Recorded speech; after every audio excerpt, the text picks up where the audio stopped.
పరిశుద్ధ గ్రంథం ఛానల్ వీక్షిస్తున్న ప్రతి ఒక్కరిని దేవుని పేరిట వందనాలు తెలియజేసుకుంటున్నాం. ప్రేమ, సంతోషము, సమాధానం సదా మీకు తోడే ఉండి నడిపించును గాక.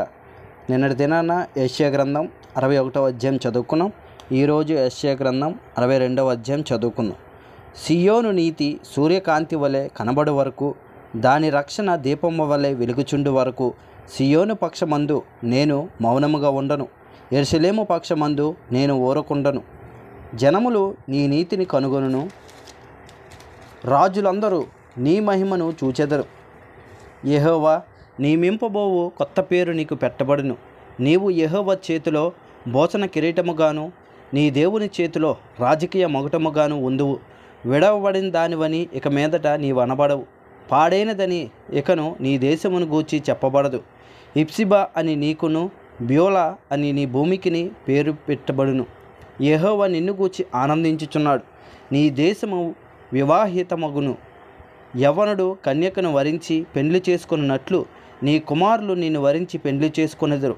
పెండ్లి కుమారుడు పెండ్లి కూతురిని చూచి సంతోషించినట్లు నీ దేవుడు నిన్ను గూర్చి సంతోషించును.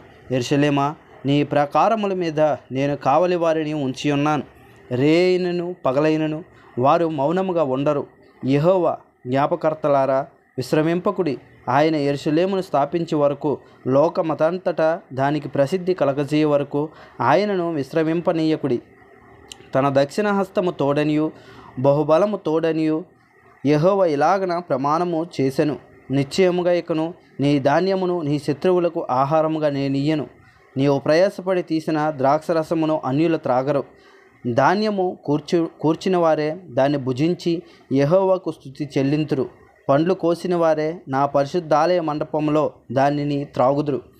గుమ్మముల ద్వారా రండి రండి, జనమునకు త్రోవ సిద్ధపరచుడి. రాజమార్గమును చెక్కపరచుడి. రాళ్లను ఏరి పారవేయుడి. జనములు చూచినట్లు ధ్వజమెత్తుడి. ఆలకించుడి. బూదిగంతముల వరకు యెహోవా సమాచారము ప్రకటింపచేసి ఉన్నాడు. ఇదిగో రక్షణ నీ యొద్దకు వచ్చి ఉన్నది.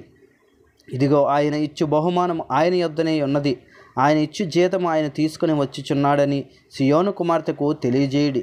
పరిశుద్ధ ప్రజలనియు యెహోవా విమోచించిన వారనియు వారికి పేరు పెట్టబడును. యెరూషలేమా, ఆశింపదగిన దానివనియు విసర్జింపబడిన దానివనియు పట్టణమనియు నీకు పేరు కలుగును. ఇంతటితో యెషయా గ్రంథం 62వ అధ్యాయం పూర్తయింది. రేపటి దినాన యెషయా గ్రంథం 63వ అధ్యాయం చదువుకుందాం. ప్రేమ, సంతోషము, సమాధానం సదా మీకు తోడేండి నడిపించును గాక. ఆమెన్.